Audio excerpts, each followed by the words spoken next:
بسم اللہ الرحمن الرحیم۔ معزز قصہ کہانی کے ناظرین السلام علیکم۔ امید ہے آپ سب خیریت سے ہوں گے۔ اللہ پاک آپ کو ہمیشہ خوش اور آباد رکھے۔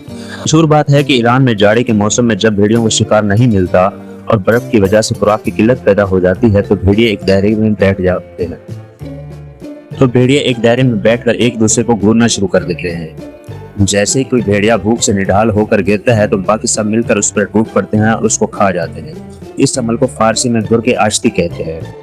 اس عمل کا گہرائی سے تجزیہ کریں تو معلوم ہوگا یہ رجحان بھیڑیوں کے ساتھ ساتھ کافی حد تک ہو انسانوں میں بھی پایا جاتا ہے۔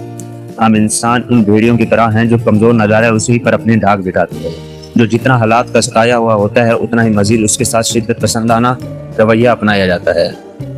جو مالی طور پر کمزور ہوتا ہے اسی کے ساتھ فراڈ اور دھوکہ دہی کر کے اس کی رہی صحیح زندگی کو بھی جہنم بنا دیتے ہیں۔